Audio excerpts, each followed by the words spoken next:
The Knotman, Melissa Mendini, team leader Asher McCadden MBE, team assistant Sahara Knight, Big Lee Watkins, Bone Crusher Smith, Jason Gooden Esquire OBE and second mate Duck were on the small sailing ship the Golden Arrow.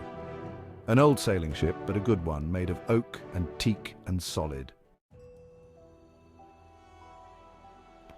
The crew had sailed day and night for over 2 weeks on a strange course, following a very old map that Dr. Cream had in a book found in a vault in Germany.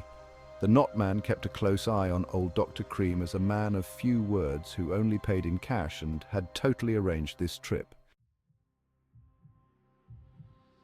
The days rolled by, and at the beginning of the 3rd week, a strange mist of cold fog came around the ship. There was no morning sun, just a mist. This was very strange after so many days in the Pacific and a hot sun. Just after a late breakfast, there was a scraping sound on the bottom of the ship. Land ahead, full stop! The Golden Arrow crashed onto a beach. At once the sails were dropped and everyone had to check for damage. Sahara Knight stripped off and climbed down, swimming around to look at the hull. After a good hour, with luck on the Knotman's side, there was no damage and all was well. The Knotman, Melissa Mendini, Big Lee Watkins and Dr. Cream would have a look around this strange island, while the rest of the crew would find surplus and try to get the ship to an anchor point a few meters off the shoreline. Dr. Cream led the way off the beach to an island which looked totally green with high cliffs on both sides of the beach. The Knotman, Melissa Mendini and Big Lee Watkins all carried water, food and a rifle each. This island was on no map or chart, and Dr. Cream told everyone it was called Skull Island. The day went on and the sun heated up the green forest, and the land rose up for a long way. On a ridge, the Knotman saw what looked like an old stone wall that ran into the distance and had holes in it. Very strange, a wide, semi-tall wall. The question was, who built it and why?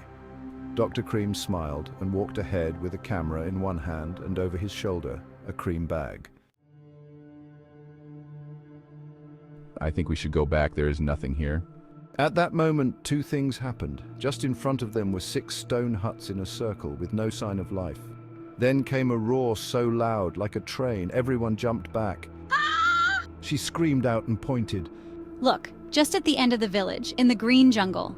A pair of mega big eyes shone in the daylight and a mega tall hairy figure of a monster-sized ape appeared. It's real, it's King Kong. The Knotman grabbed my hand and turned, and in a flash we ran into the jungle back the way we had come.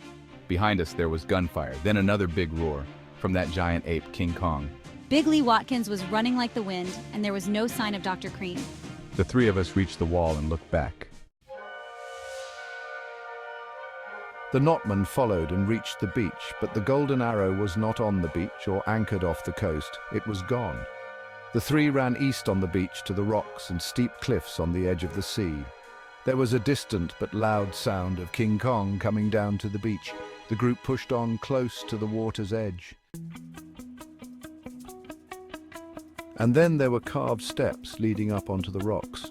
The Knotman led the way, holding Melissa Mendini's hand, and Big Lee Watkins covered the rear of the group. After 10 minutes of running up the steps, the group came to a flat area with what looked like a stone fort and another very high wall around it.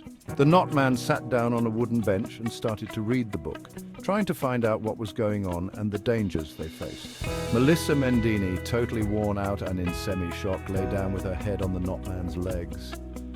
Big Lee Watkins went to the opening, held the rifle and looked out over Skull Island, knowing the adventure had only just begun. The Knotman kept reading this old book, and slowly the sun started to set. The 3 friends were now trapped on Skull Island with no way off for now. The story will continue.